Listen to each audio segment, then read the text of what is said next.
All right. Okay. We are wrapping it up for the State of the People tour. This is stop 10 in Louisville, Kentucky. And again, I'm so proud that I got the Louisville, Kentucky right because y'all know I've been practicing on my Louisville. I'm sound Louisville, Louisville, Louisville, Louisville, Louisville. Louisville, Louisville. I've been practicing. Okay. And it is fitting that we wrap this part of Black People in Tiny Mics up with the incomparable. Y'all know her Friends of Nicole with Nicole Hayden, who has been one of two Nicoles Yes. leading us here at our Kentucky stop. My name's Holly Holiday. I'm president of Sisters Lead, Sisters Vote, and we're here at the State of the People tour in Kentucky with Black people in tiny mics. Okay, so I'm doing my three questions, All right. and they want to paint us Black people in a certain way. And they want us to only have this narrative of tired, of broke down, of exhausted. And I'm not saying that's not part of our story, but the other part of our story is our pride and our joy. So I got to know from you, what's bringing you joy about Black people in this moment? For me, what's bringing me joy is that I am the founder of a nonprofit organization, 50/50 Mentoring Collaborative, where I provide mentorship for youth of color. So in this moment, I was able to bring some of my mentees to this space. I was able to pass the mic to them. I was able to see them construct workshops. So for me, that's my joy. My joy comes from the youth, knowing that the work that I'm doing, at the end of the day, if I don't see it today at this very moment, that I'm planting seeds in our youth so that they can become the future leaders that they were designed to be. So to me, that's what brings me joy as a youth. Listen, come on, next generation and revolution and evolution and all the things. Come on, girl. I love this. I love this.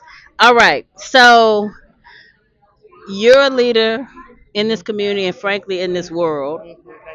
And so as a leader, what's the question that we've been hearing all year? The question is simply, what the Black people supposed to be doing? What are we supposed to do now? And so I have just been connected to the fact that there's so much for us to do. Can be And overwhelming. so from your standpoint, what do you think the Black people need to be doing? Right now, it's educating ourselves.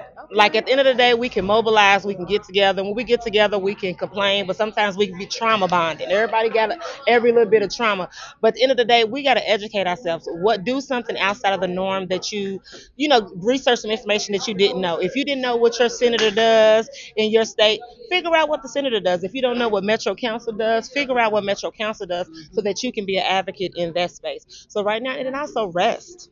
Mm. Rest, Revolution. Hello. like rest. Don't feel like you have to because it's such a big job. But if you just do one little part, you know what I mean? But don't, in this space overwhelm yourself because it can get heavy. It Yeah, can it get heavy can. trying to solve all these problems, and then when you constantly put in all the work and you don't see the results, it can get discouraging. Yeah. So I would say take a moment to heal yourself. You know what I'm Yeah. saying? Forgive yourself for whatever, you know what I'm saying, that didn't happen. Acknowledge that and just go out and just educate yourself a little more. So whether that's a book, whether that's a podcast, Yeah. whether that is taking a class, Yeah. whatever that looks like, go do that for you because that'll make you be better for your community. I love this. And I love that you have broadened our sense of learning to beyond just a classroom, right? Yeah. And that our learning is a whole world out there Yep. full of resources that we can tap into to kind of be the next evolution of ourselves. I love that so much. Well, in the vein of evolution and in what you're doing, paying forward, I want to take a look and think about how you are paying homage, if you will, to those who came before us. How are you today, Nicole Hayden, a living version of our ancestors' wildest dreams? Mm. I just want to become a better ancestor.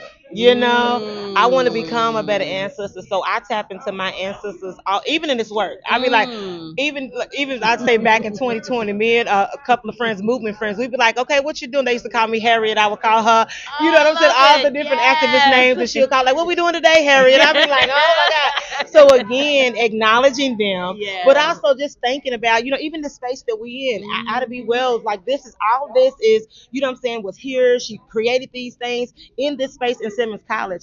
So again, it's like tapping into that, because I always say, if I was there during the civil rights, what would I be doing? I'm like, I know I'd be marching with Martin Luther King. I know I'd probably be riding with Malcolm. You know what I'm saying? He like my type, you know.